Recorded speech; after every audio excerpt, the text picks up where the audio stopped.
Change your heart, change your life, change the planet. Hi everybody, it's Tim Van Orden. Today I want to talk about self-confidence and how it can actually get in the way of getting what you want. But before we dig into this, we have to define what it is that you want. What are your goals and why do you have them? In my research, I found three different types of self-improvement goals. One, you simply want to feel better about yourself, which is self-esteem. Two, you want to feel more confident or less afraid, and you want to be more approach-oriented. Or three, you want to be more effective in more situations, which is self-efficacy. I'm a big fan of developing the third option, self-efficacy. And here's why. Because self-esteem is simply about liking yourself. It's about estimating your value. Esteem and estimation have the same root. So high self-esteem simply means that you evaluate yourself highly, and low self-esteem means that you evaluate yourself lowly. In other words, you don't see that you have a whole lot of worth. But in relation to what? Or in relation to whom? Everyone? My family? My friends? My love interests? My cultural expectations? Who is it in relation to, and to what situations? This one or all situations? It's also about time. Is it about my former self and a comparison to what I used to do, my glory days? Or about this glorious future self, this ideal self that I know I should be, if only I could get out of my way? So the biggest problem with self-esteem is that it's relative and arbitrary. But yet, the high self-esteem movement of the latter part of the 20th century and the beginning of this one was all about helping kids to raise their self-esteem, to feel good about themselves no matter what they did and no matter what anyone said about them. Everyone's a winner, and we can't make anybody feel like they're somehow not as good as anyone else. And the intentions here were good, but the data shows that the results are not good. High self-esteem leads to a sense of entitlement and fragility, both individually and collectively. So what about the second goal here, to be more self-confident? That's better, right? Well, let's take a look. Self-confidence is a belief. It's a feeling of knowing that you are superior to the situation that you're in. So you have faith that you are above and beyond whatever it is that's confronting you, whether it's another person or whether it's a situation. And you don't need evidence to back it up because it's a feeling, it's faith. And what happens here is you get fixed in your behaviors and your beliefs, and this leads to conflict. So the third option, self-efficacy, is by far the best in my opinion. And here's how it differs.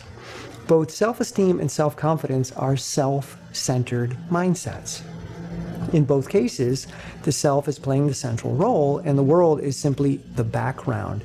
It's the stage in which they arise. So with self-esteem, the world validates the self, and with self-confidence, the world entertains or supports the self. But that's not what the self was for. It's not to be celebrated or protected. We developed or evolved a self to keep us in a group, to keep us cooperating with that group and to protect our bodies through that cooperation. So I believe that self-efficacy is a much, much more powerful use of the self-tool. And that's right, self is a tool. You see, self is meant to process the world around us and to integrate ourselves into that world as we process it. But instead, we've become the focus of the processing. We've gone from having a mind's eye that simulates the world to having a mind's eye, individual identity, which is disconnected from the world. So the goals that we create that are about raising self-esteem or self-confidence are much more self-serving, and they're very different than the goals that we set when we simply want to increase our effectiveness. Because goals driven by a desire to raise self-esteem are very fragile goals. What is the ultimate goal of the goal? Is it to be celebrated or valued higher? Usually it is. But what if the means that you have to achieve that ultimate goal, like running a marathon, what if you do it and nobody cares? It's the caring that you wanted, not the marathon. So suddenly all that work has been done for nothing and you feel empty. And this leads to a defensive posture. Well, I didn't need them anyway. I don't need anybody's approval. I don't need people to validate me. But you do. That was your goal. And then down the road, this leads to greater and greater isolation. We close ourselves off to the world, to input, to connection and relation. In fact, we close ourselves off to the very things that are required for growth and fulfillment. But I'm not talking about the growth of our ego and our sense of personal resolve, because not all growth is good. Cancer is growth. Deviance is growth. Not good. But what I'm talking about here is the kind of growth that can only occur when you plug yourself in and you play with others as part of the group rather than apart from the group. To move from being self-centered to self-entered. And developing a sense of self-efficacy is how you turn this around. It's not an arbitrarily anchored estimation of your value like self-esteem is. Nor is it the comfort that you get from being fearless because you have a faith in your superiority, such as self-confidence. Instead, self-efficacy is about opening yourself up to what is. It's about examining the evidence and how it applies to you. And then, most importantly, assessing your previous experience in similar situations and coming up with a plan of action. What's showing up and how skilled am I at dealing with it based on what I've done in the past. So there is a component of self-knowledge, but it's not grandiose and it's not unwavering, it's not fixed. It's knowledge that can only be obtained through vulnerability, through trial and error, through a willingness to place a small bet and possibly lose again and again and again. You see, we didn't come into this world fully formed. We began as a single cell, and over the course of decades, we developed, we grew in response to the pressures in our environment.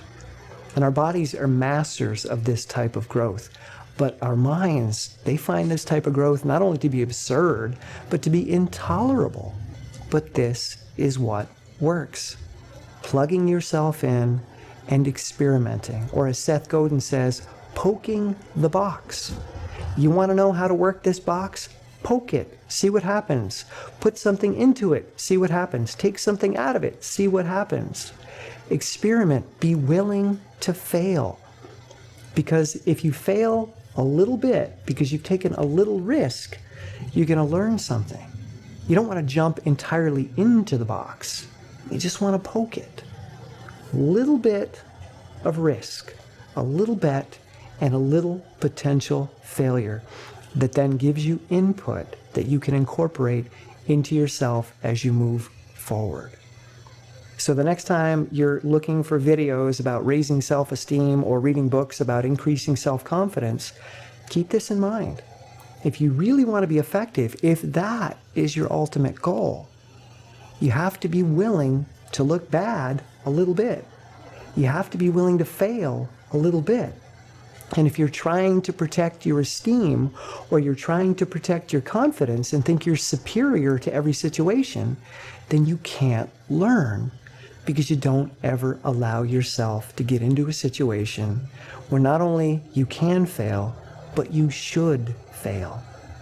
Because when you fail, your beliefs have been challenged. And when your beliefs are challenged and you allow that to percolate into you, you learn. If you don't ever allow information in, if you don't ever allow failure in, how could you possibly learn? So, self-efficacy for the win. Become more effective by letting down your guard, by opening up, being vulnerable, and failing a little bit at a time as you poke that box. All right?